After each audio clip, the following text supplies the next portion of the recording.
policier s'appuie sur le capot de la voiture et il leur donne « Arrête-toi, arrête-toi ». Effectivement, le policier fait corps avec le véhicule. Le policier affirme sa présence et la capture du suspect en s'appuyant sur le véhicule, ce qui a pour effet de le mettre en danger volontairement et de justifier un tir en cas de fuite. C'est une méthode très symbolique, qui affirme sans ambiguïté que c'est une interpellation et non pas un simple contrôle. Cependant, les lois encadrant les courses-poursuites ont pour but d'éviter la mort aux piétons. Elle prend la forme d'un duel, yeux dans les yeux, policier contre suspect, pour qu'en cas de fuite le suspect n'aille pas loin, car il est mort.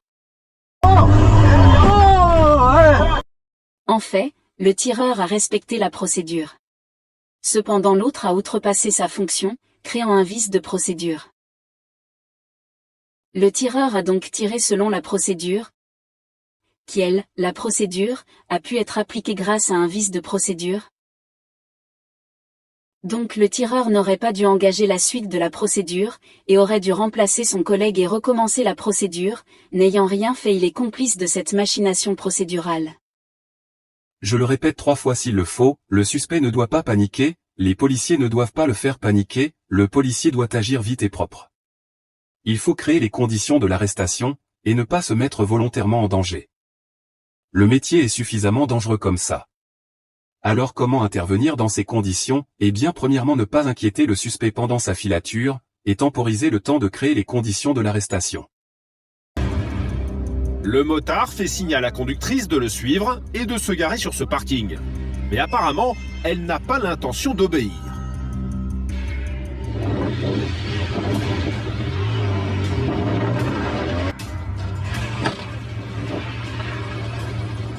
Ouais, Golf PMO, si tu peux me rejoindre au niveau des travaux, je pense que j'aurais besoin d'aide, elle peut pas s'arrêter. La demande de renfort est la première chose à faire, c'est aussi l'assurance de ne pas intervenir seul, pour ne pas risquer sa vie. Cependant, le policier pourrait se mettre volontairement en danger, pour avoir le droit d'abattre la conductrice. Mais cela est hors procédure et avant tout horrible, et très con. Ouais, elle peut pas s'arrêter, hein. Coup de chance pour le motard, au fond de cette rue, un camion de pompiers bloque le passage. Alors cette fois, la conductrice va-t-elle devoir capituler? Tu t'arrêtes? Non. Oh putain. Ouais, je force pas parce qu'elle va me percuter, hein. Elle semble prête à toutes les folies. Alors en attendant les renforts, le motard garde ses distances. Les conditions de l'arrestation ne sont pas réunies, le policier le sait, cela ne l'empêche pas d'essayer, et ce, sans paniquer la conductrice. Ouais, elle s'est arrêtée, j'aurais besoin de monde, je pense. Le policier intervient vite et bien, sans laisser le suspect réfléchir ou paniquer. Et tente d'immobiliser le véhicule en retirant les clés.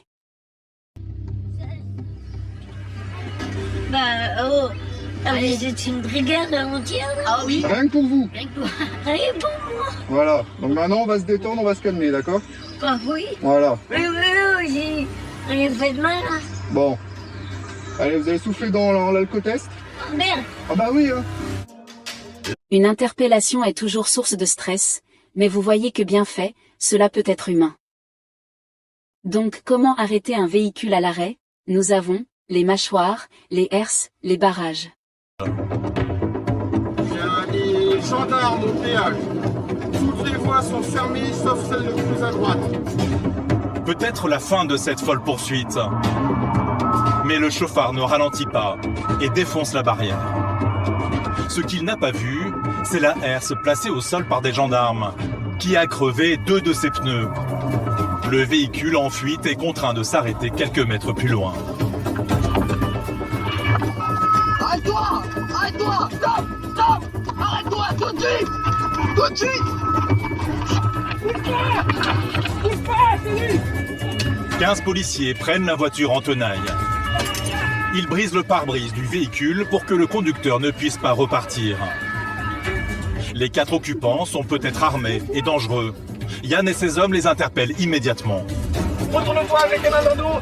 La deuxième main dans le dos, ne bouge pas, tu te tais. Refus d'obtempérer caractérisé. Ces policiers ont agi apparemment sans coordination de renfort, et sans bloquer le véhicule. Tous les éléments montrent que ce qui s'est passé n'aurait pas dû se produire, cependant la tactique utilisée par ces policiers avait 100% de chance d'entraîner un drame. Je le répète. Pour arrêter un véhicule, c'est la tactique du sandwich, un véhicule de police devant, et un derrière, créant une impossibilité physique de pouvoir fuir, c'est un barrage. Donc pas d'autre choix? Bah en fait si, attendre les renforts avant interpellation et se faire discret, c'est la filature. Donc pour résumer, ces policiers n'ont pas créé les conditions de l'arrestation, ils ont permis la fuite, et, je l'affirme, ont fait paniquer le conducteur, car, personne n'est assez fou pour avancer en direction d'une arme qui va vous tuer, sauf dans le cas de professionnels tels, l'armée, la police en général, ou l'activisme, qui lui crée des martyrs. C'est un drame, et ces deux policiers sont coupables de défaillance et ou de négligence ayant entraîné la mort volontairement. Merci d'avoir regardé cette vidéo entièrement. Si vous la trouvez pertinente, n'hésitez pas le coup de pouce vers le haut, et à vous abonner pour d'autres contenus meilleurs.